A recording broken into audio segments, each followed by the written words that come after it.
Hey guys, today we're in the studio talking about habits, both good and bad. This conversation is connected to a Pursue God sermon, so you can check that out here. Okay, so what is a habit? Well, let's ask Siri. Siri, what is the definition of a habit?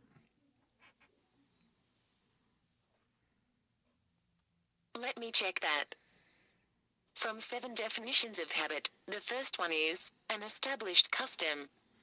Okay, that's a pretty lame definition. Can you expand on that a little bit? Well, I mean, first of all, Siri's not lame, but I see what you mean by the definition. Slow down, Brian. I think it's just an automatic response to a situation that you've developed over time. Okay. I think it occurs, consistently when certain things keep popping up that will cause it, Yeah, you don't even really have to think about it. It just kind of happens. Yeah. Okay, so what are some bad habits? Teen bad habits. Staying up till 4 a.m. every night. And then not going to school on time. Good one. Or procrastinating on your homework. Ooh, Yeah. Like, everybody's guilty of that one here. Swearing probably is a big one too. Or in traffic when you get really mad at people and use some obscene hand gestures. Overeating. All guilty of that. Overeating. When you get stressed. Oh, yeah, you're right. All right, what about just dumb habits? What are some dumb habits? Needing coffee to function in everyday life. True. Okay. Probably just staying up super late every night, because eventually, losing that sleep catches up with you. Yeah. Yeah. Or Okay. people just What are some good habits? exercising on a regular basis. Studying. Eating good. Going to school on time. Oh, The Lovely. worst at that. All right, one more Yeah. category. What about spiritual habits? What are some spiritual habits? reading the Bible on a daily basis. It doesn't have to be a long time, but even just getting that word in every day. Good. Praying before you go to bed, probably. And going to church on Going to Sunday. church, that's what I Or say. telling your friends about Jesus. Good. Yeah. All right, that's good. All right, so what are easier to develop? Bad habits or good habits? Bad. I'd For say me, bad it's bad. habits, I'd say yeah. bad, probably. I mean, it's easier to develop the bad habits, but in the long term, those are a lot harder on your life in everyday situations. Right. They let out a temporary relief, but they don't give you that long term renewal. So they ended up making it a lot harder, even though they are easier to develop. All right, so how about some Bible verses? So one Bible verse is from 2 Peter 2:19, and it says, "For we are a slave to whatever controls us."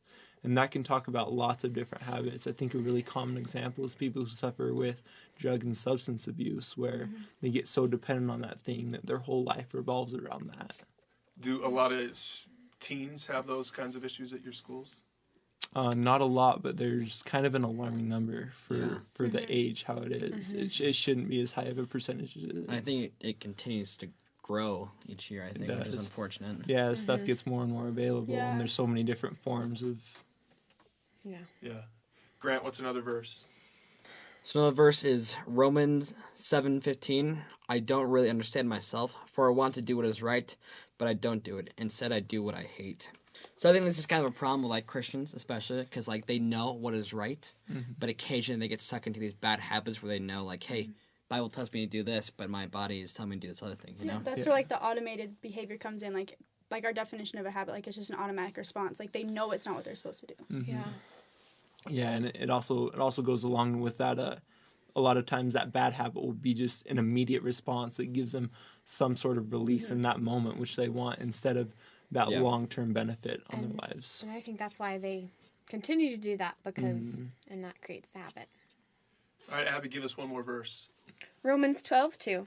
Don't copy the behavior and customs of this world, but let God transform you into a new person by changing the way you think.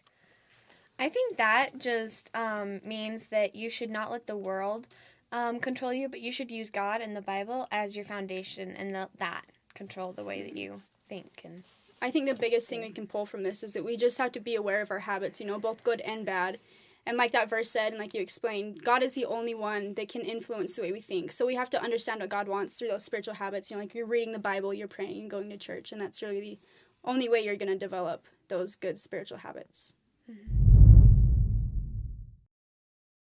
Hey guys, so that was our conversation on this. And remember, the whole point is to trigger a conversation with you and to improve your awareness of habits. So make sure to talk about this with a family member, small group, or mentor.